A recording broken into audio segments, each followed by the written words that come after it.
Chocolate డబ్బాలైతే మన ఇంట్లో ఎక్కువగా ఉంటుంది. వాటిని పడేయకుండా చాలా చక్కగా ఈ విధంగా రీయూజ్ చేసుకోండి. ఈ విధంగా నేను పైన పేపర్ అయితే ఓపెన్ చేసుకున్నాను.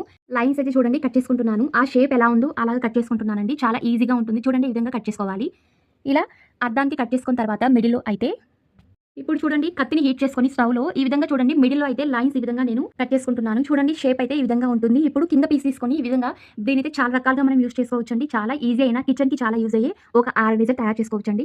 చూడండి ఇలాంటి డస్ట్‌బిన్స్ కవర్స్ అయితే తీసుకున్నాను ఒకటి. లేదా మన ఇంట్లో ఏదైనా కానియండి షాపింగ్ బ్యాగ్స్, ప్లాస్టిక్ కవర్స్ ఉంటాయి కదా! అవి కూడా యూజ్ చేసుకోవచ్చు. ఇక్కడనైతే నేను డస్ట్‌బిన్ కవర్ తీసుకొని ఇలా మిడిల్‌లో అయితే కట్ చేసుకుంటున్నానండి. కవర్‌నైతే చూడండి ఈ విధంగా కట్ చేసుకుంటున్నాను. చూడండి కట్ చేసుకున్న తర్వాత ఇప్పుడు ఈ కవర్‌ను ఈ విధంగా సెట్ చేసుకోవాలండి. మిడిల్‌లో అయితే చూడండి ఇదైతే కిచెన్స్‌లో మనకు చాలా యూజ్ అవుతుందండి. మనం ఎక్కువగా సింక్‌లో ఇలా దగ్గర గాని లేదా ఇలాంటి వెజిటబుల్స్ మనం కట్ చేస్తూ ఉంటాము. అలాంటి వేస్టెస్ అంతా ఇలా విధంగా మనం డైరెక్ట్‌గా యాడ్ చేసుకోవడం వల్ల చాలా బావుంటుంది. మనం అన్నీ ఒకే డస్ట్‌బిన్స్ కవర్స్‌లో వేయకుండా అండ్ అందులో వాటర్ అయితే ఫార్మ్ అవుతూ ఉంటుంది. అలా వేయడం వల్ల అలా డ్రై ఐటెమ్ తనిగా ఈ విధంగా మనం వెజిటబుల్స్